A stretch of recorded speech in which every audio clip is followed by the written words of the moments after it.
चलो फिर, तो आज हम पढ़ने जा रहे हैं फोटोसिंथेसिस एंड प्लांट न्यूट्रिशन।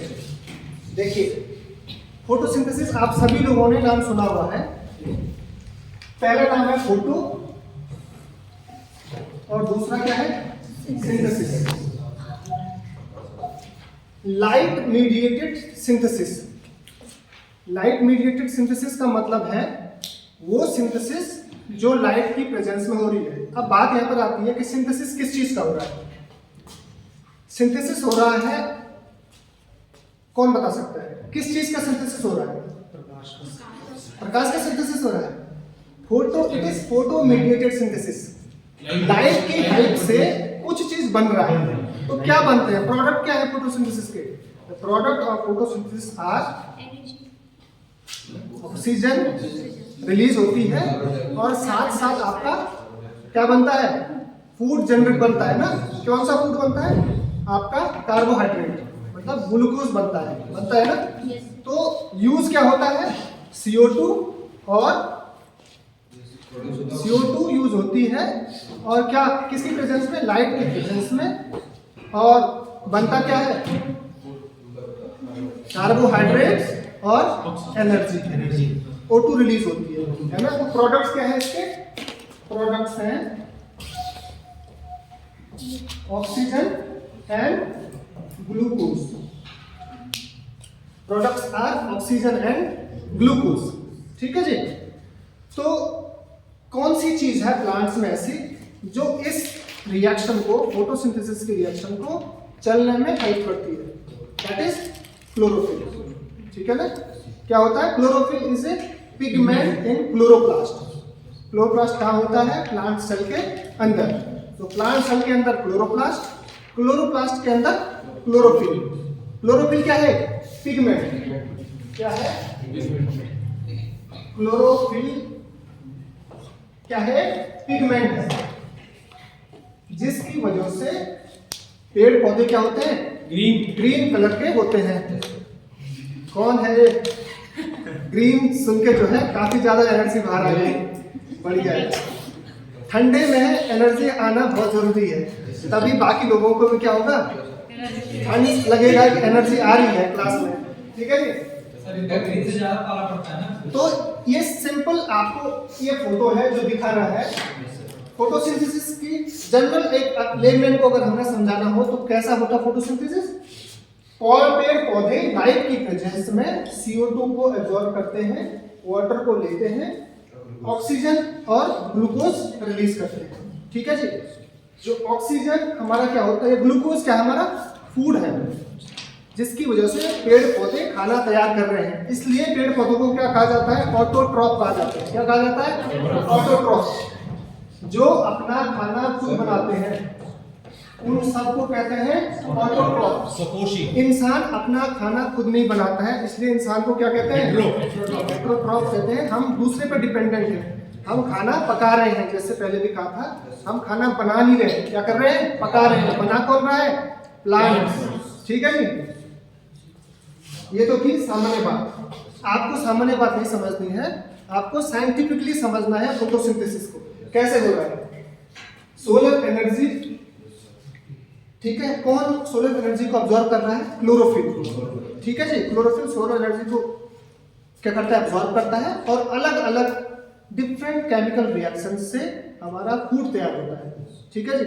तो ये फूड जो सिंपल रिएक्शन है वो होती है 6CO2 + 6H2O बनाता है C6H12O6 और ये ऑक्सीजन गैस रिलीज होता है।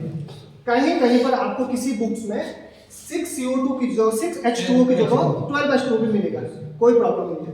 आप यहाँ पे अगर 12H2O भी लिखोगे, लास्ट में इस रिएक्शन में 6H2O अलग से लिखिए। ठीक है जी। सेम ही हो गई रिएक्शन, बाकी बैलेंस है। ठीक है जी। आपको अगर ऐसा मिले तो ये मत समझना कि सर ने गलत पढ़ा दिया। ठीक है, दोनों सेम चीज है।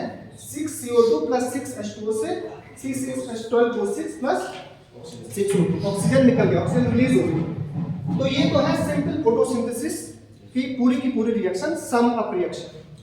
अब बात आती है कि प्लांट ने ऑक्सीजन रिलीज किया, हमने ऑक्सीजन क्या किया, सांस के थ्रू लिया। तो ऑक्सीजन लेने से हम क्या करता है, हमारी बॉडी का मेटाबॉलिज्म चलता है, मतलब जो चीज हमने खाई वो बॉडी में ऑक्सीडाइज होगा, तब जाके हमको एनर्जी मिलेगी। तो जो बॉडी में जो हमारी प्रोसेस होती है ऑक्सीजन लेने की, उसको क्या कहते हैं हम, रेस्पिरेशन। क्या कहते हैं, रेस्पिरेशन, श्वसन, रेस्पिरेशन। तो रेस्पिरेशन है जहां हम O2 ले रहे हैं और CO2 रिलीज कर रहे हैं। फोटोसिंथेसिस है CO2 लेना और O2 रिलीज करना। तो रेस्पिरेशन और फोटोसिंथेसिस एक हिसाब समझ लिए ऑपोजिट है। एक जगह ऑक्सीजन को रिलीज किया जा रहा है, CO2 को लिया जा रहा है। इंसान क्या कर रहा है, O2 को ले रहा है, ठीक है, रेस्पिरेशन से, और CO2 रिलीज कर रहा है। तो ये रेस्पिरेशन वाली, सर इसको इस पे आप छोटा कर दो, छोटा कर दो, ठीक है जी। तो फोटोसिंथेसिस की ये आपने देखी ऑलरेडी। और रेस्पिरेशन में क्या हो रहा है, जो ग्लूकोज फोटोसिंथेसिस में बना, ठीक है जी, तो जो ग्लूकोज बना वो क्या हुआ, ऑक्सीडाइज हुआ। जो ग्लूकोज बना था वो क्या हुआ, ऑक्सीडाइज हुआ। हमने ऑक्सीजन ली तो क्या हुआ, 6CO2 आपका रिलीज हो गया अगेन। तो आपको अगर दिख रहा है कि दोनों रिएक्शंस देखो, जो इसका लेफ्ट हैंड साइड है 6CO2 6H2, वो रेस्पिरेशन में क्या हो गया, right hand side 6CO2 plus 6H2। जो इसके राइट हैंड साइड है ये इसके आपका लेफ्ट हैंड साइड है। तो रेस्पिरेशन और फोटोसिंथेसिस दोनों क्या है, एक दूसरे के ऑपोजिट है, ठीक है। एक जगह हम CO2 को ले रहे हैं और O2 छोड़ रहे हैं, जैसे प्लांट्स कर रहे हैं। और इंसान क्या कर रहे हैं, एनिमल्स क्या कर रहे हैं, ऑक्सीजन को ले रहे हैं और CO2 को रिलीज कर रहे हैं।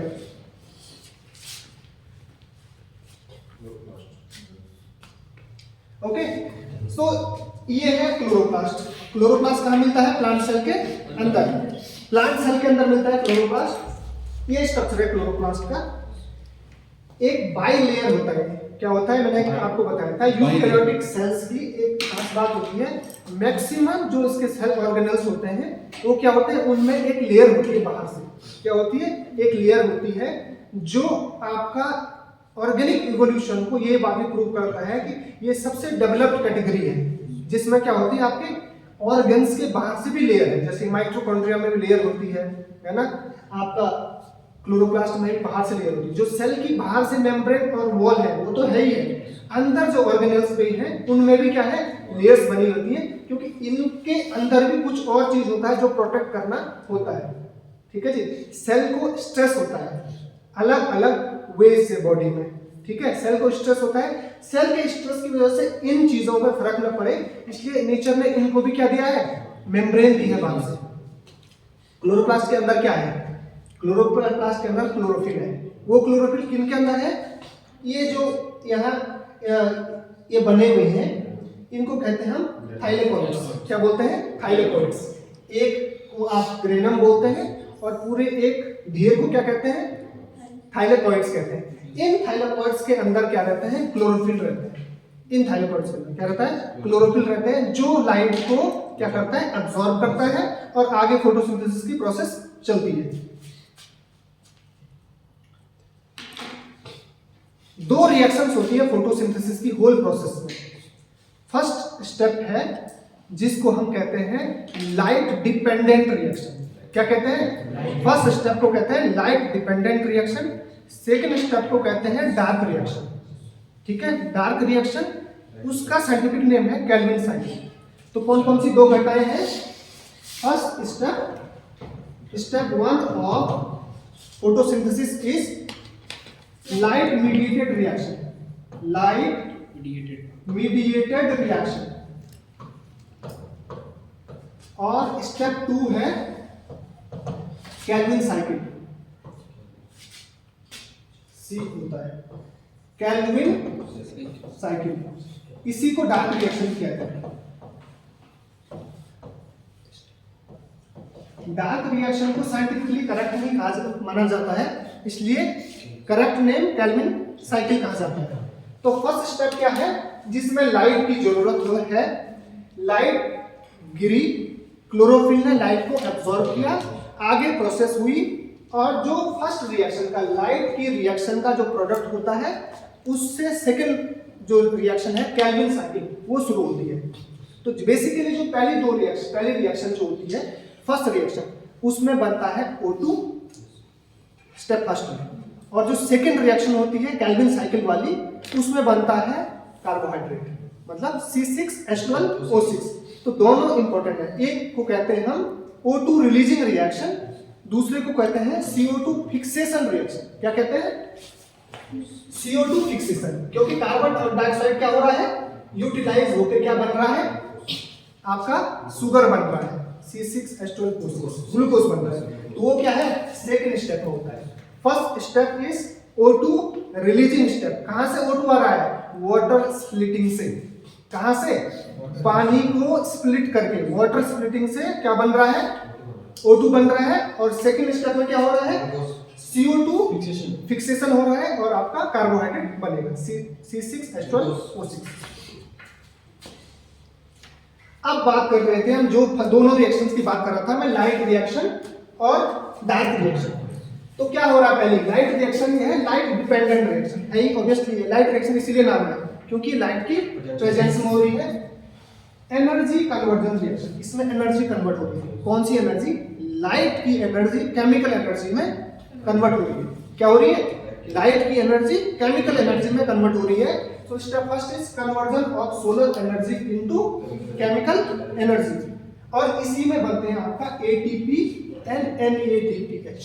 अभी इनके बारे में बताऊंगा, क्या ATP है, क्या NADPH है। नाम होता है adenosine triphosphate nicotinamide adenine dinucleotide hydrogenated bond.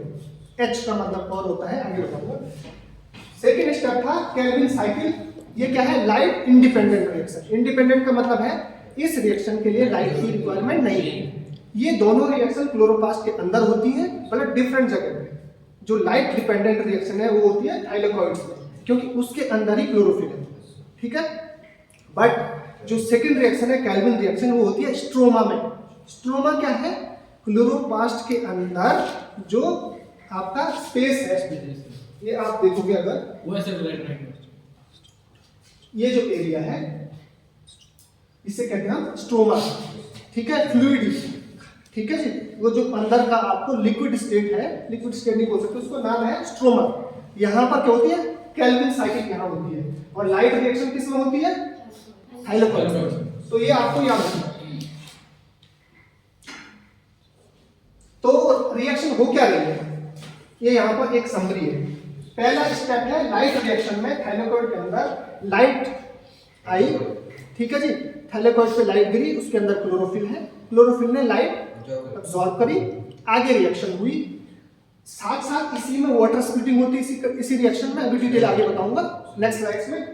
O2 release हो गई, इसके साथ साथ इस स्टेप में ही ATP और NADPH ये भी जनरेट होते हैं, सेम पहली रिएक्शन में। जो पहली रिएक्शन के प्रोडक्ट हैं वो यूज होंगे सेकेंड रिएक्शन में, केल्विन साइकिल में। केल्विन साइकिल में ये ATP और NADPH जो है वो यूज होगा CO2 फिक्सेशन को करने के लिए, क्योंकि ऊर्जा भी चाहिए ना, एनर्जी भी चाहिए, तो एनर्जी यूज हो जाएगी। और जो NADPH है एक रिड्यूसिंग एजेंट है। क्या है, रिड्यूसिंग एजेंट, जो इस रिएक्शन में आगे हेल्प करेगा फर्दर काम करने के लिए। तब तो जाके केल्विन साइकिल में क्या होता है, CO2 फिक्सेशन होता है और आपको क्या बनता है, शुगर बनता है, विच इज C6H12O6 ग्लूकोज। ये है मोर और लेस इसका ब्रीफ समरी। हो क्या रहा है अब दोनों रिएक्शन में, फर्स्ट सिस्टम में क्या हो रहा है, सेकंड सिस्टम में। इसको देख के घबराना नहीं है, ठीक है। ये दिखने का मुश्किल है, अभी आप समझोगे तो आपको आसान लगेगा, ठीक है जी। पहली रिएक्शन का स्टेप फर्स्ट मैंने आपको बताया, लाइट डिपेंडेंट रिएक्शन। ये इसका एक समरी है कि जो फर्स्ट स्टेप होता है, क्लोरोफिल के अंदर दो चीजें होती हैं। क्या होती है, जो फर्स्ट स्टेप हो रहा है वो है आपका फोटो सिस्टम फर्स्ट और फोटो सिस्टम सेकेंड, PS1 और PS2। ये दो क्या है, एक दो कॉम्प्लेक्स है। क्या है, दो कॉम्प्लेक्स है ये। फोटो सिस्टम फर्स्ट, इसको दूसरा नाम दिया P680। इसका नाम क्या है, P680। जब लाइट गिरी, ठीक है जी, क्लोरोफिल पे, इस P60 ने क्या किया, आपका इलेक्ट्रॉन एक्साइट किया। वो इलेक्ट्रॉन क्या होता है, अलग अलग कॉम्प्लेक्सेस से गिर जाके इलेक्ट्रॉन ट्रांसपोर्ट हो रहा है। कहाँ गया, इस P70 में, इस पे भी लाइट गिरी है तो यहाँ भी इलेक्ट्रॉन एक्साइट हो जाएगा। तो जो ये यहाँ से इलेक्ट्रॉन आया, यहाँ पर जो एक्साइटेड हो गया था इलेक्ट्रॉन, उसको रिप्लेस करेगा और रिएक्शन आगे चलेगी। तो NADP जो है NADPH में कन्वर्ट हो जाता है।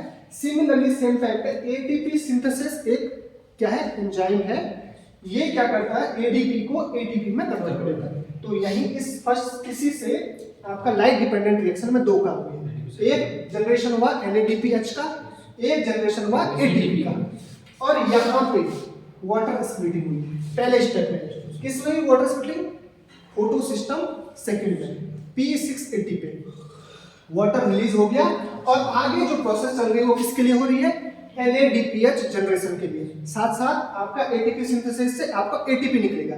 तो क्या तीन चीजें बनी, ऑक्सीजन रिलीज हुआ वाटर की स्प्लिटिंग से। कैसे होता है, रिएक्शन होती है H2O की जो स्प्लिटिंग जब होती है, स्प्लिटिंग मतलब टूटना, स्प्लिटिंग मतलब टूटना। H2O का स्प्लिटिंग हुई तो क्या बना, half O2 plus energy, sorry इसमें एक हाफ O2 प्लस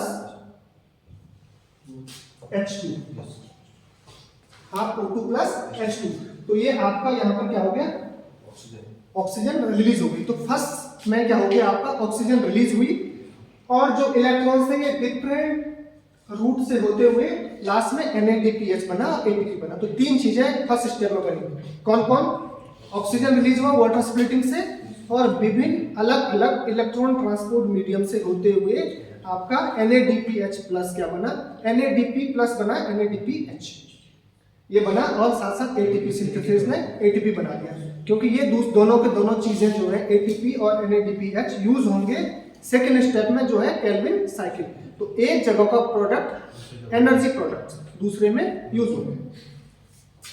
इनके बारे में नीचे लिखा हुआ हिंदी में, जिसको समझना हो समझ लो। एक्चुअली वो ऐसा है, ये यहाँ पर आपको जो दिख रहा था ये एक शॉर्टकट था, वो ऐसा रहा है PS सिस्टम सेकंड, जो अभी मैंने दिखाया था फोटो सिस्टम सेकंड, जिसको P680 भी कहते हैं। इस पे लाइट गिरी, इसने वाटर स्प्लिटिंग करी, ठीक है जी, वाटर स्प्लिटिंग करी और क्या हुआ, ये अलग अलग ये इलेक्ट्रॉन यहाँ से निकला, अलग अलग कॉम्प्लेक्सेस से होते हुए फोटो सिस्टम फर्स्ट में पहुंचा। फोटो सिस्टम फर्स्ट में अगेन इलेक्ट्रॉन एक्साइट हुआ, वहां वाला एक्साइटेड इलेक्ट्रॉन को यहाँ के एक्साइटेड इलेक्ट्रॉन ने रिप्लेस कर दिया, आगे गया फेरोडॉक्सिन से होते हुए और यहाँ पर NADPH जो है NADP प्लस जो है NADPH बन गया। और इधर ATP सिंथेसिस ने क्या कर लिया, ADP से ATP बना दिया। अब ये दोनों जाएंगे कहाँ जाएंगे, केल्विन साइकिल में जाएंगे। तो जैसे पहले दिख रहा था सेम ऐसे ही है, यहाँ आपको दिख रहा है एक्चुअली में क्लोरोप्लास्ट के अंदर कहाँ पर ये होती है, दोनों के दोनों क्लोरोप्लास्ट की क्या है, लेयर है, अंदर ही आपका थाइलेकोइड है, ठीक है जी। तो ये क्लोरोप्लास्ट की लेयर से ये सब के सब प्रोसेस चल रहा है। ये आपके जो अभी तक ये आपको दिख रहे थे ये नीले नीले, वो नीले क्या है, वो है आपके अलग अलग कॉम्प्लेक्सेस। इसको कहते हैं फोटो सिस्टम फर्स्ट से इलेक्ट्रॉन गया प्लास्टोक्विनोन में, प्लास्टोक्विनोन से साइटोक्रोम कॉम्प्लेक्स में, साइटोक्रोम कॉम्प्लेक्स से प्लास्टोसाइनिन में, प्लास्टोसाइनिन से होते हुए iron sulphur complex, ferredoxin, NADP reductase और सब लोग। ये आपको कुछ भी याद नहीं रखना है, ये मैं इसलिए दिखा रहा हूँ क्योंकि लास्ट में ये है क्या, मैं वो आपको समझाऊंगा, क्योंकि इनकी बॉडी में जरूरत होती है अलग अलग बाकी जगह में। जैसे साइटोक्रोम क्या होते हैं, cytochromes are electron carriers in our body for different metabolic reactions, अलग अलग मेटाबॉलिक रिएक्शंस के लिए यूजफुल होते हैं। साइटोक्रोम दिखने का भी आपके हीमोग्लोबिन का जैसे स्ट्रक्चर होता है वैसे ही होता है, it is an haem complex. Haem complex क्या होता है, हीमोग्लोबिन जो है ना, आपने नाम सुना हो, दो चीज से मिला होता है, एक होता है हीम, एक होता है ग्लोबिन। ग्लोबिन प्रोटीन पार्ट है, हीम नॉन प्रोटीन पार्ट है। तो जैसे हीमोग्लोबिन का स्ट्रक्चर होता है, सिमिलर स्ट्रक्चर होता है किसका, साइटोक्रोम का भी। तो अभी आगे बताऊंगा मैं आगे, प्लास्टोक्विनोन क्या है, आपका प्लास्टोसाइनिन क्या है, फेरोडॉक्सिन क्या है, ये सब के सब क्या है, प्रोटीन कॉम्प्लेक्सेस हैं। क्या है, प्रोटीन कॉम्प्लेक्सेस हैं जो इस प्रोसेस में यूज होते हैं। तो जैसा हमको दिखता था अभी तक C6CO2 plus 6H2O is equal to C6H12O6 plus 6O2, इतनी सब होने के लिए इतने पापड़ बेलने पड़ते हैं क्लोरोफिल को, ठीक है जी, प्लांट्स को ये प्रोसेस होने के लिए। अब सेकेंड प्रोसेस है कैल्विन साइकिल। सिंपल है, इसमें कुछ नहीं होना है। कैल्विन साइकिल में सिंपली CO2 फिक्सेशन होना है, CO2 को चेंज होकर क्या बनना है, शुगर बनना है ना, ग्लूकोज बनना है। अलग अलग मीडियम से होते हुए CO2 आता है और रूबिक्स को आपका क्या है, एक आपका एंजाइम कॉम्प्लेक्स है, इससे होते हुए 3-फॉस्फोग्लिसरेट बनेगा, फिर आपका 1,3-बाइफॉस्फोग्लिसरेट बनेगा, ग्लिसरॉल्डिहाइड 3-फॉस्फेट बनेगा, और यहाँ से आपके 3 ग्लिसरॉल्डिहाइड 3-फॉस्फेट के 2 मॉलिक्यूल आपस में जुड़ते हैं और ग्लूकोज बन जाता है। फिर ये आपका ग्लिसरॉल्डिहाइड 3-फॉस्फेट आगे जाएगा, फिर से रूबिक्स को बना जाएगा। तो ये साइकिल आपकी चलती रहेगी। यहाँ से अलग हो जाता है ग्लूकोज का बनना। तो ये है जो दोनों प्रोसेस को कंबाइन कर दिया। वो कैसे रहा है, ये अभी लाइट वाली रिएक्शन जो आपने पहले देख ली, उसके बाद यहाँ के प्रोडक्ट आपका ATP और NADPH इसमें चलेंगे और ये cycle carbon fixing reaction continue होगी। यहाँ बना ग्लूकोज, इस वाले में ऑक्सीजन रिलीज हो गए। तो ये दोनों जो आपकी फोटोसिंथेसिस का कंप्लीट रिएक्शन है वो कैसे हो रही है साइंटिफिकली आपके प्लांट्स के अंदर क्लोरोप्लास्ट में, वो ये आपका पूरा का पूरा समरी है। एक के प्रोडक्ट ATP और NADPH दूसरी प्रोसेस में यूज हो रहे हैं, O2 ऑलरेडी रिलीज हो गया है। तो इसलिए इस वाले रिएक्शन में क्योंकि लाइट की जरूरत है, इसलिए हम पहले रिएक्शन को क्या कह रहे हैं, लाइट मीडिएटेड रिएक्शन, ठीक है। और सेकंड रिएक्शन में क्योंकि लाइट की जरूरत नहीं होती, वो स्ट्रोमा में हो रही है, ठीक है, इसलिए लाइट इंडिपेंडेंट रिएक्शन या कैल्विन साइकिल मोर अप्रोप्रिएटली। अब मैं बात जो कर रहा था कि बीच बीच में जो नाम आए आपके बहुत सारे हैं, प्लास्टोक्विनोन, प्लास्टोसाइनिन, फेरोडॉक्सिन, आपका इनका क्या मतलब है, क्या यूज है उनका। तो प्लास्टोक्विनोन जैसे कि आपको दिख रहा है, ये क्या है, इलेक्ट्रॉन ट्रांसपोर्ट चेन में यूजफुल है in light dependent reactions of photosystem. तो लाइट डिपेंडेंट जो रिएक्शंस थी उनमें यूज होता है किसके लिए, इलेक्ट्रॉन ट्रांसपोर्ट के लिए। ऑर्गेनिक मॉलिक्यूल है ये। आपको जो स्ट्रक्चर यहाँ पर दिखाया है 9 लिखा हुआ है, 9 का क्या मतलब है, इस 9 का मतलब है कि ये जो पर्टिकुलर चेन है ये 9 बार है, तो ये काफी लंबा है मॉलिक्यूल, ठीक है जी। इलेक्ट्रॉन ट्रांसपोर्ट चेन का काम कर रहा है। सिमिलरली प्लास्टोसाइनिन जो है, प्लास्टोसाइनिन क्या है, it's a copper containing protein, copper containing protein. ये आप देख रहे हो, ये क्या लगे हुए amino acids, methionine, histidine, cysteine, histidine. तो ये क्या है, कॉपर कंटेनिंग प्रोटीन है, जो भी किसका काम कर रहा है, ये भी इलेक्ट्रॉन ट्रांसपोर्ट का काम। जैसे आपने देखा था फोटो सिस्टम सेकंड से फोटो सिस्टम फर्स्ट और फिर कैल्विन साइकिल तक इलेक्ट्रॉन ट्रांसपोर्ट हो रहा है। तो वो इलेक्ट्रॉन ट्रांसपोर्ट किससे हुआ, किन्हीं मॉलिक्यूल से या किसी और इलेक्ट्रॉन ट्रांसफर एजेंट से। तो ये सब किसका काम कर रहे हैं, इलेक्ट्रॉन ट्रांसफर का। तो प्लास्टोक्विनोन को शॉर्ट में लिखते हैं PQ, कहीं कहीं आपको ऐसा मिलेगा किताबों में, और प्लास्टोसाइनिन को लिखते हैं P और छोटा c, ठीक है जी। तो कहीं कहीं आपको ऐसा दिखे तो ये समझ लेना PQ का मतलब है प्लास्टोक्विनोन और PC का मतलब प्लास्टोसाइनिन।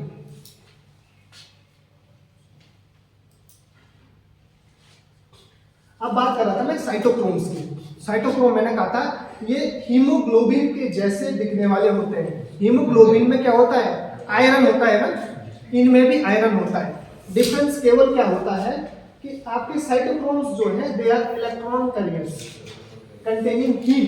अब बात आती है हीम क्या है। हीम है एक इस टाइप का स्ट्रक्चर जहां पर 4 पायरोल रिंग्स, पायरोल कैसे है, केमिस्ट्री में पायरोल कहते हैं इस टाइप के सिस्टम को, इसको कहते हैं पायरोल। ये क्या है, पायरोल। 4 पायरोल रिंग मिलके एक सिस्टम बनाती है। क्या बनाती है, 4 पायरोल रिंग्स। तो यहां दिख रहे हैं आपको 1 pyrrole ring, 2 pyrrole ring, 3 pyrrole ring और 4 पायरोल। ये 4 पायरोल रिंग मिलके एक कॉम्प्लेक्स टाइप का बनाती हैं जिसमें बीच में आयरन होता है। इसको कहते हैं हम हीम कॉम्प्लेक्स। क्या कहते हैं, हीम कॉम्प्लेक्स कहते हैं। और इस पे अलग अलग फंक्शनल ग्रुप लगा दें अगर, तो ये चेंज होते जाते हैं, haem A, haem B, haem C, अलग अलग। तो इसी टाइप का आपका क्या होता है साइटोक्रोम। तो जो ये वाला स्ट्रक्चर आपको दिख रहा है,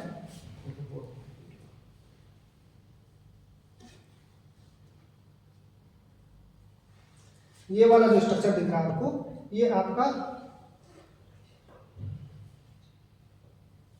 साइटोक्रोम बी का स्ट्रक्चर ऐसा होता है, साइटोक्रोम सी का स्ट्रक्चर और साइटोक्रोम ए का स्ट्रक्चर। कहने का मीनिंग है जैसे साइटोक्रोम बी का स्ट्रक्चर होता है वैसे ही स्ट्रक्चर आपका हीमोग्लोबिन का और मायोग्लोबिन का भी होता है, सिमिलर स्ट्रक्चर। पर डिफरेंस केवल क्या होता है, जो प्रोटीन चेन्स होती है, जैसे हीमोग्लोबिन की प्रोटीन चेन डिफरेंट होगी, मायोग्लोबिन की प्रोटीन चेन डिफरेंट होगी, तो अमीनो एसिड सीक्वेंस डिफरेंट होगी। बाकी जो कोर स्ट्रक्चर है वो हीम स्ट्रक्चर ही होता है, साइटोक्रोम्स में भी और हीमोग्लोबिन मायोग्लोबिन में भी। बेसिक केमिकल स्ट्रक्चर जो है हीम कॉम्प्लेक्स सब में सेम होता है। तो ये किसका काम करते हैं, इलेक्ट्रॉन कैरियर का काम, या आप कह सकते हैं इनको रेडॉक्स कैरियर को कहा जाता है। ठीक है, तो रेडॉक्स कैटालिसिस में रेडॉक्स क्या होता है, वो रिएक्शन जहां ऑक्सीडेशन और रिडक्शन साइमल्टेनियस हो। ठीक है जी, दो टाइप की रिएक्शंस होती हैं नेचर में और इवन हमारे मेटाबॉलिक सिस्टम में भी। एक होती है ऑक्सीडेशन, दूसरी होती है रिडक्शन। ऑक्सीडेशन रिएक्शन मतलब जहां कोई चीज ऑक्सीडाइज हो रही है, रिडक्शन रिएक्शन कोई चीज रिड्यूस हो रही है। रिड्यूस का मतलब अगर हम नॉर्मल भाषा में देखें, केमिस्ट्री में कहें, किसी चीज पे ऑक्सीजन का कम होना और हाइड्रोजन का बढ़ना, दैट इज रिडक्शन। ठीक है जी, किसी चीज का क्या होना, हाइड्रोजन का कम होना भी ऑक्सीडेशन कहा जाता है, या ऑक्सीजन का यूज होना किसी रिएक्शन को करने में, या ऑक्सीडाइजिंग एजेंट का यूज होना, दैट इज ऑक्सीडेशन। किन्हीं रिएक्शन में दोनों चीज साइमल्टेनियसली होती है, एक चीज ऑक्सीडाइज होगी, दूसरी चीज रिड्यूस होगी। उन टाइप के रिएक्शन को कहा जाता है रेडॉक्स रिएक्शन, जिसमें साइमल्टेनियस ऑक्सीडेशन और रिडक्शन साथ साथ हो रहा है।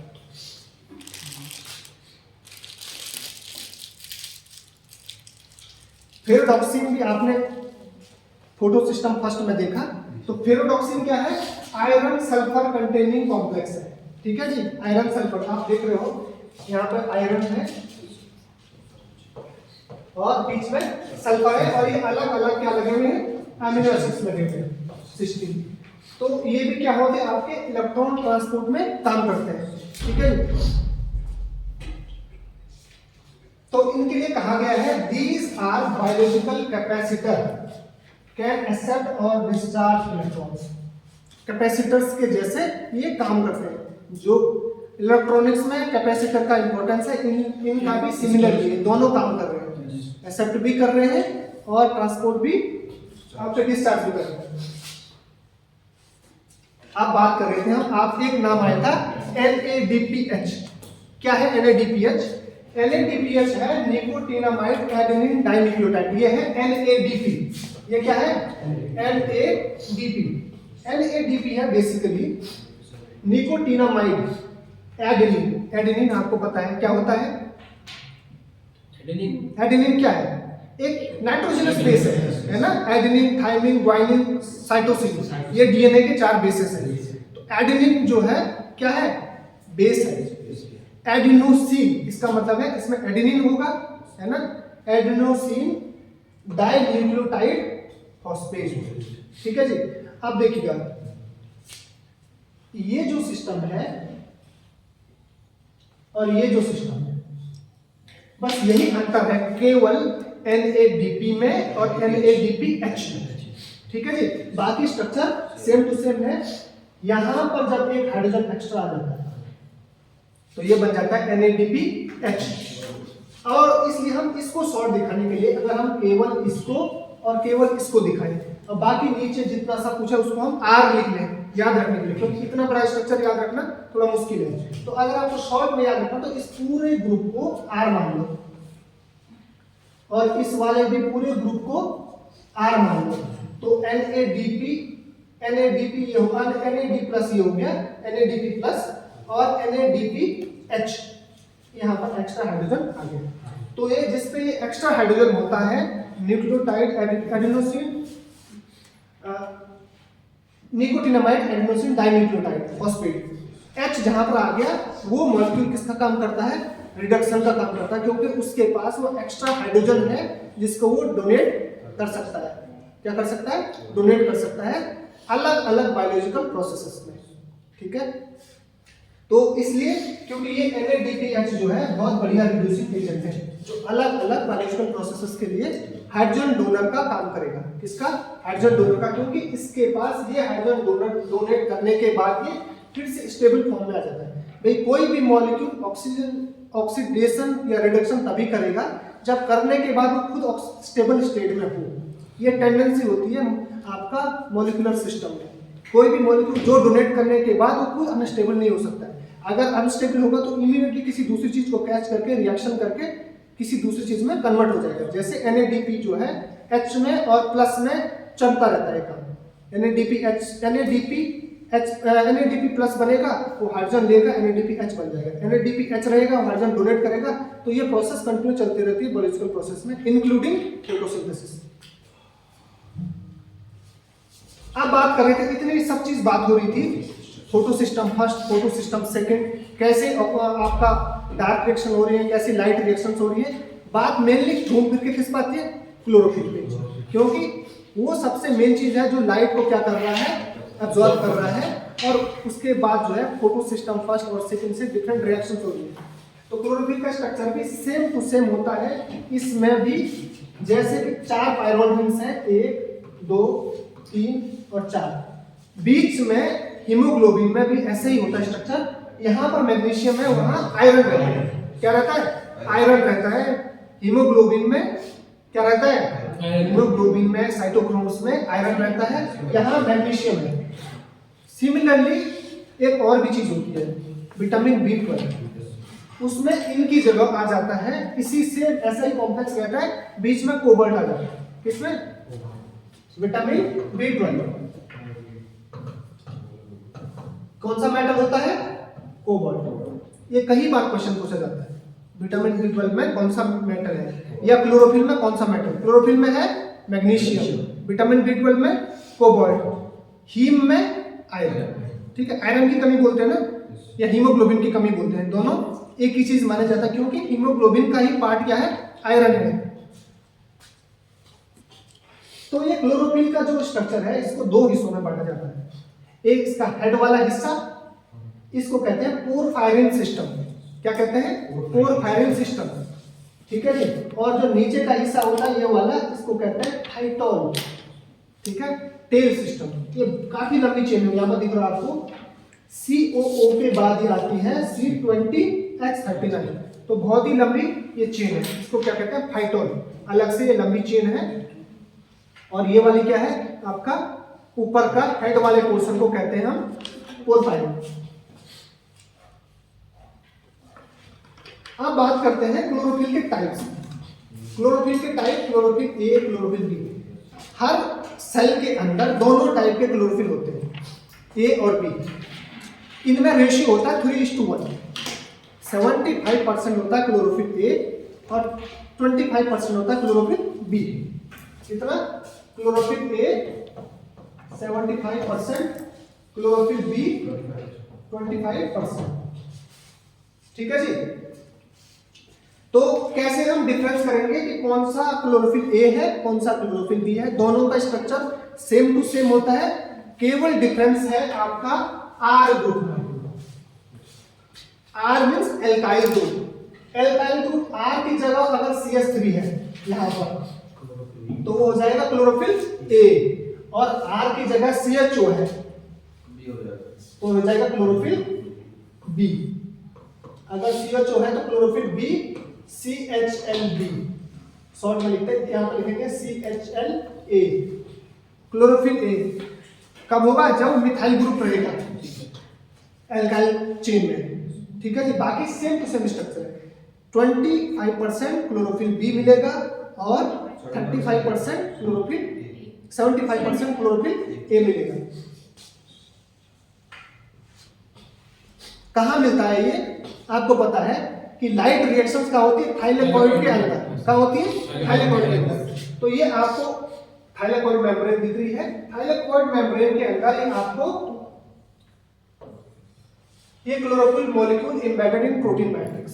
ठीक है, ये प्रोटीन मैट्रिक्स है, इसके अंदर आपके क्या है, क्या है, क्लोरोफिल मॉलिक्यूल्स ये ऐसे इकट्ठे होते हैं। और ये स्ट्रक्चर जो मैंने अभी आपको दिखाया, ऊपर का हेड क्या होता है, पोरफायरिन सिस्टम, नीचे वाला हाइड्रोकार्बन चेन जो है इसको कहते हैं फाइटोल। क्या बोलते हैं इसको, फाइटोल। और ये क्या है, पोरफायरिन सिस्टम। ये बेसिकली आपको याद रखना है, ठीक है। आपको नहीं स्ट्रक्चर याद रखना है, नहीं आपको जो है रिएक्शंस बड़ी बड़ी याद रखनी थी, नहीं वो आपको स्ट्रक्चर याद रखना है। आपको याद रखना है छोटी छोटी इंपॉर्टेंट चीजें, जैसे कि पोरफायरिन किसको कहते हैं, फाइटोल किसको कहते हैं, क्लोरोफिल कहाँ मिलता है, थाइलेकोइड क्या है, स्ट्रोमा क्या है, ठीक है जी। ये सब बेसिक चीजें आपको याद रखना है। फेरेडॉक्सिन क्या है, आपका जो है प्लास्टोक्विनोन क्या है, प्लास्टोसाइनिन क्या है, इलेक्ट्रॉन ट्रांसपोर्ट सिस्टम कैसा क्या कौन कौन से होते हैं आपके फोटोसिंथेसिस में। जैसा थोड़ी देर पहले मैं आपको बता रहा था, हीमोग्लोबिन और क्लोरोफिल ऑलमोस्ट स्ट्रक्चर सेम होता है, ऊपर का हेड वाला हिस्सा जिसको हम पोरफायरिन सिस्टम कहते हैं, बट इसमें आयरन होता है और इसमें मैग्नीशियम होता है, ठीक है। ये डिफरेंस होता है दोनों में, बाकी स्ट्रक्चर जो है ऑलमोस्ट सेम होता है। इसमें क्लोरोफिल में फाइटोल चेन अलग से होती है, इसमें फाइटोल चेन नहीं होती है, बट ये जो हेड वाला हिस्सा है दोनों में सेम टू सेम होता है, पोरफायरिन सिस्टम होता है दोनों के दोनों, ठीक है जी, सिवाय मेटल के। देखो एक मेटल चेंज होने से पूरी की पूरी केमिस्ट्री बदल गई मॉलिक्यूल की। एक हीमोग्लोबिन मायोग्लोबिन बन जाता है या साइटोक्रोम बन जाता है, दूसरा क्लोरोफिल बन जाता है, केवल मेटल के चेंज होने से। वही एक मेटल के चेंज होने से विटामिन B12 बन जाता है। देखो नेचर जो है ना स्मार्ट गेम खेलता है, एक चीज को मल्टीपल पर्पज के लिए यूज कर सकता है। सेम चीज बनाई, मेटल दूसरा इंसर्ट कर दिया, तो वो चीज रिपीट, आपने कॉपीज बना ली एक चीज की। सपोज कहने का मीनिंग है पोरफायरिन आपने बना लिया बॉडी में, अब उसमें आपका जो है एक मेटल आपने डाल दिया तो विटामिन बन गया, दूसरा मेटल डाला आपका क्लोरोफिल बन गया, ठीक है, तीसरा मेटल डाला आपका हीमोग्लोबिन बन गया। तो नेचर ने ऐसी चीजें बनाई हैं, इसलिए नेचर की जो केमिस्ट्री होती है उसको लैब में कॉपी करना बहुत मुश्किल होता है, ठीक है। एक बायोमिमेटिक्स नाम का एक शब्द आता है, बायोमिमेटिक्स। क्या क्या शब्द आता है, बायोमिमेटिक्स।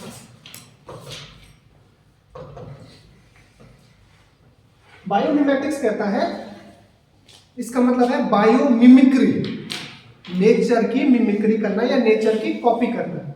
नेचर में जो जो रिएक्शंस हो रही हैं, क्या सेम रिएक्शंस को हम लैब में रिपीट कर सकते हैं, या सेम चीजों को हम जैसा नेचर कर रहा है उस तरीके से कर सकते हैं। क्योंकि नेचर की जो केमिस्ट्री होती है दैट इज सस्टेनेबल इंग्रेडिएंट होती है ना।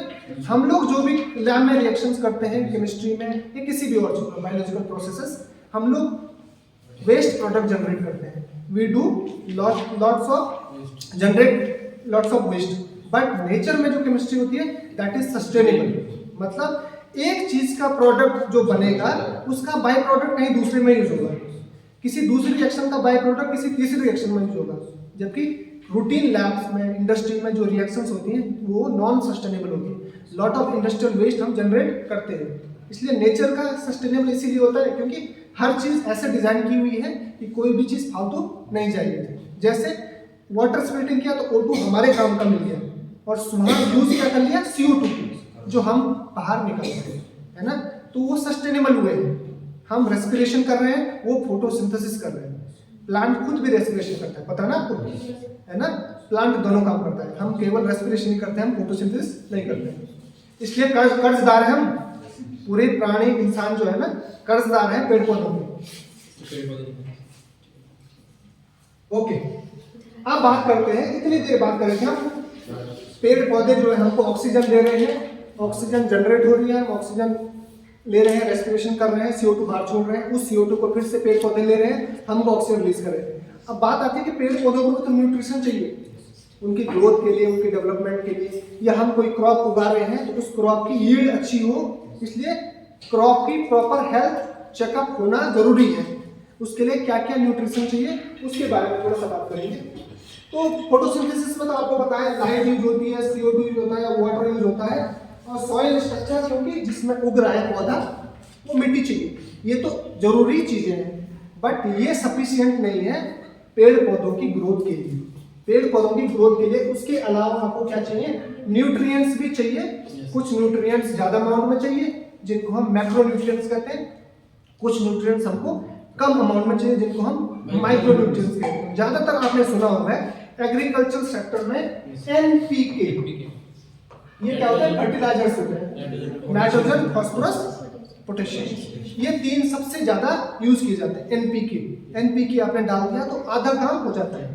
तो इसलिए जो आपका नाइट्रोजन है, फास्फोरस है, पोटेशियम है, ये तीनों के तीनों क्या है, मैक्रो न्यूट्रिएंट्स है।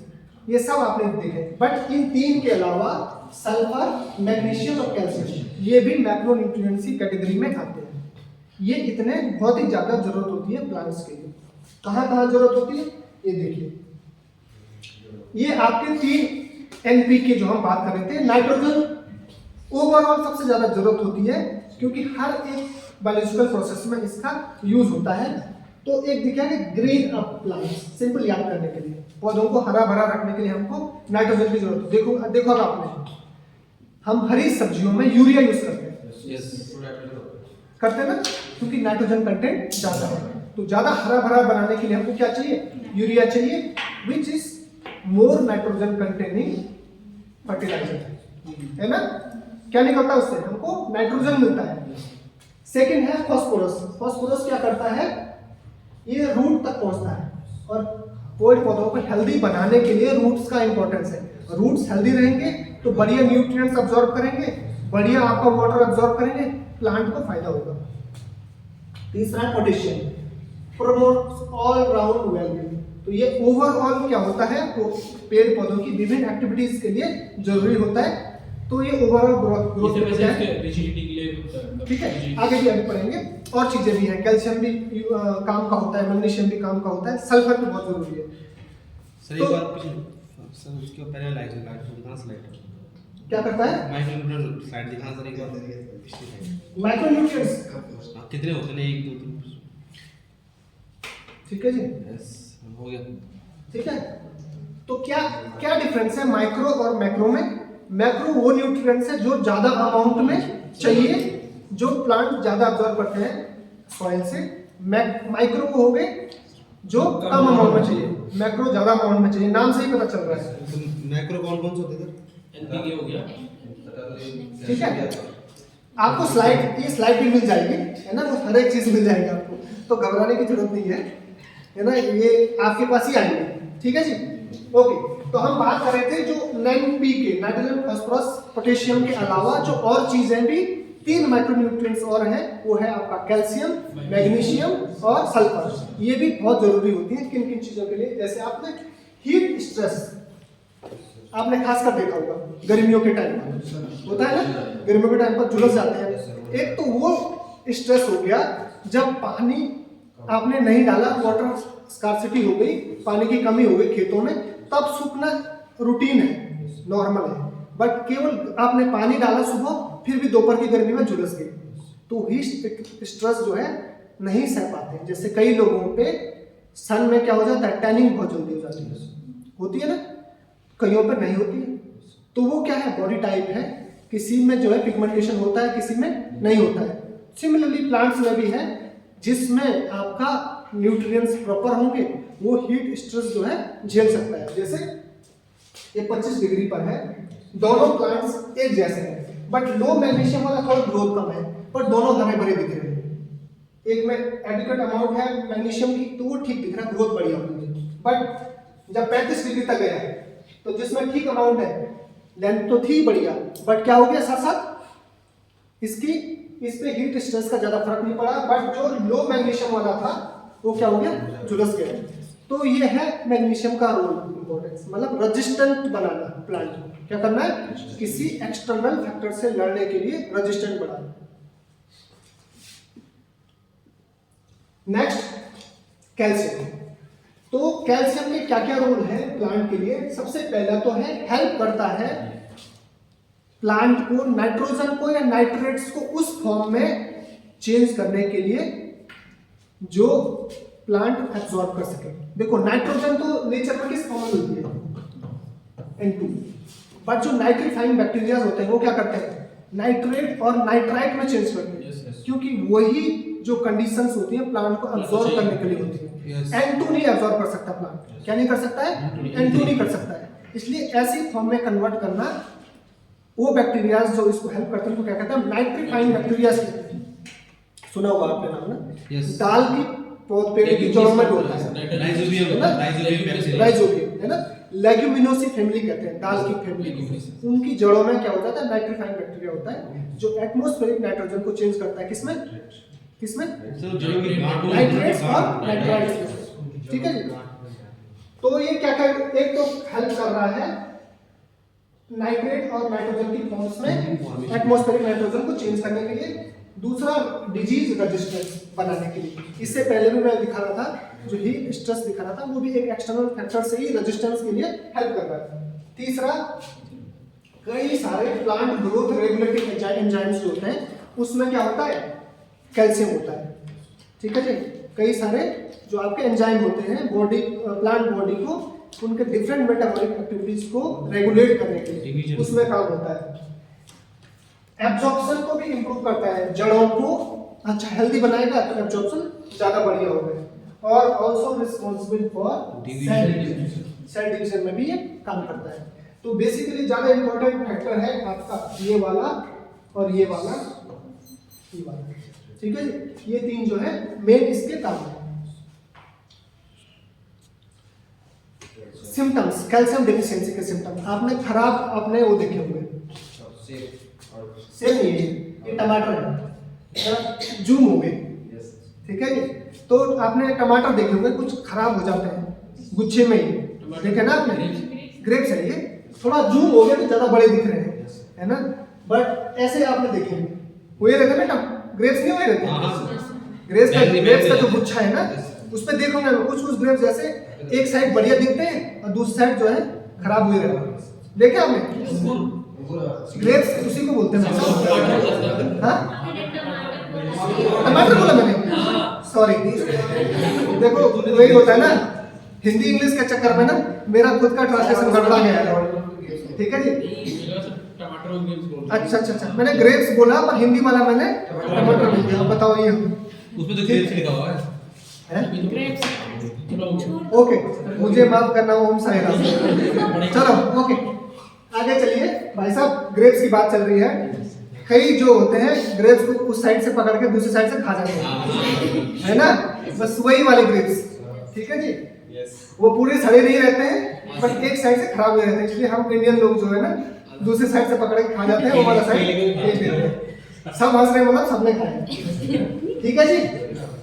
तो ये आपके क्या क्या कारण है डेफिशिएंसी के सिम्टम्स, ये बहुत सारे आपको दिख रहे हैं। और रूट टिप डाई हो जाती है, रूट टिप, क्योंकि इससे पहले हमने देखा है कि क्या फायदा है, रूट को हेल्दी बनाता है कि एब्जॉर्प्शन बढ़िया हो। रूट टिप डाई हो गई तो सबसे बड़ा कारण वही है, प्लांट को अच्छे न्यूट्रिएंट्स मिलेंगे नहीं, अच्छा आपका क्या नहीं होगा, सर्कुलेशन नहीं होगा न्यूट्रिएंट्स का, वाटर का, तो प्लांट की ग्रोथ पे असर पड़ेगा, डाई हो जाएंगे अगर पानी नहीं मिलेगा। तो सबसे इंपॉर्टेंट फैक्टर तो ये है। दूसरा जो है, since calcium is immobile within the plant, deficiency symptoms appear in younger leaves। ये इंपॉर्टेंट पॉइंट है कि यंगर लीव्स में कैल्शियम डेफिशिएंसी। देखो इंसानों की भी बात करें, बच्चों के लिए कैल्शियम रिक्वायरमेंट बहुत ज्यादा होती है, इसलिए होता है ना क्योंकि ग्रोथ फेज है। ऐसे ही कैल्शियम डेफिशिएंसी प्लांट्स में भी ज्यादा दिखती है यंगर स्टेज में, क्योंकि तब सर्कुलेशन सिस्टम फुल डेवलप नहीं हुआ रहता है। जब सर्कुलेटरी सिस्टम अच्छा डेवलप हो जाता है उसके बाद ये सिम्टम होने की पॉसिबिलिटी कम हो जाती है। इसलिए इंसानों के लिए भी, क्योंकि इंसानों में बोन्स की ग्रोथ के लिए कैल्शियम जरूरी होता है और बोन ही बॉडी के स्ट्रक्चर को खड़ा करता है ना। तो सिमिलरली प्लांट्स में भी ग्रोथ के लिए जरूरी होता है, क्योंकि जब प्लांट छोटा रहेगा उसका वेस्कुलर सिस्टम वेल डेवलप नहीं रहता है। उस टाइम पर जब वेस्कुलर सिस्टम वेल डेवलप हो गया तब जो है कैल्शियम डेफिशिएंसी आने की चांसेस कम होगी। सल्फर, सल्फर की सबसे बड़ी रिक्वायरमेंट ये है, बहुत सारे अमीनो एसिड्स का पार्ट होता है सल्फर, ठीक है जी, बहुत सारे अमीनो एसिड का पार्ट होता है। आपने फेरिडॉक्सिन थोड़ी देर पहले देखा, फेरिडॉक्सिन क्या था, एक आयरन सल्फर कॉम्प्लेक्स था जिसमें सिस्टीन लगा हुआ था, लगा था ना। वो किस में यूज हो रहा सिस्टीन, फेरिडॉक्सिन सिस्टम, फोटोसिंथेसिस। इसका मीनिंग अगर सल्फर की कमी हो गई फोटोसिंथेसिस भी अफेक्ट होगा। और वो सल्फर आ रहा कहाँ से है? अमीनो एसिड से। That amino acid is use, that sulphur is used for synthesis of methionine, cysteine, methionine. और किस किस में यूज होता है? इन दो में मेनली यूज होता है। तो सल्फर क्योंकि अमीनो एसिड को बनाने के लिए जरूरी है, और अमीनो एसिड आप बहुत सारे प्रोटीन्स बनाएगा, बहुत सारे एंजाइम्स बनाएगा, इसलिए सल्फर की कमी जो है ओवरऑल बहुत सारे तरीके से हेल्प करती है। बट मोस्ट इंपॉर्टेंट है अमीनो एसिड को बनाने के लिए सल्फर की रिक्वायरमेंट होती है। कौन कौन से दो? मिथियोनिन और सिस्टीन अमीनो एसिड।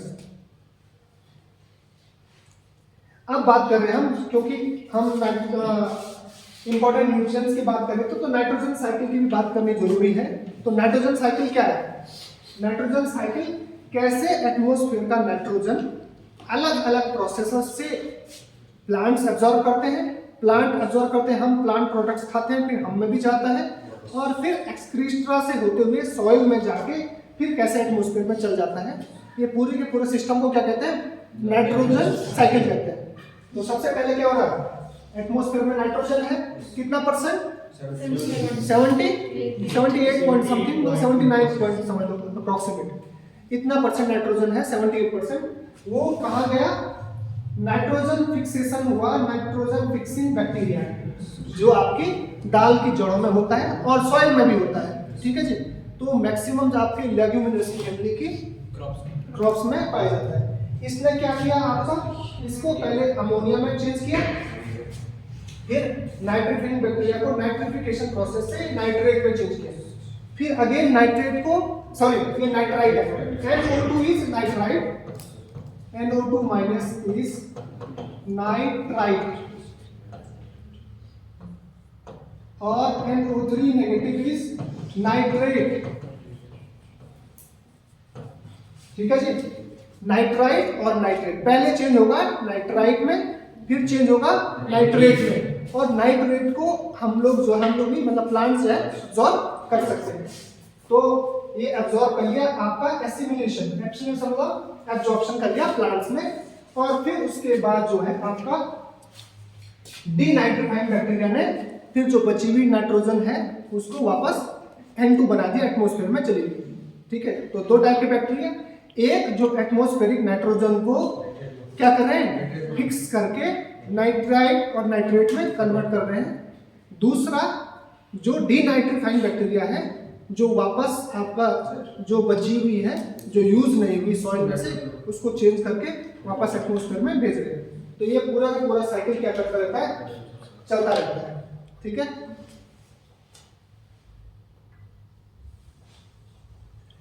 वही है same to same.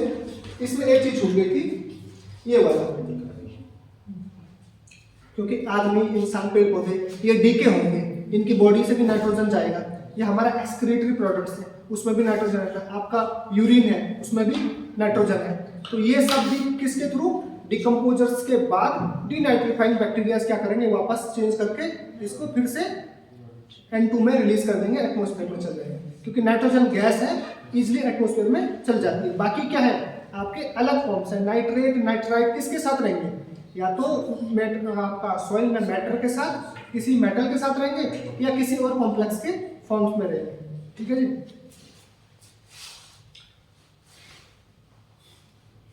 That's all.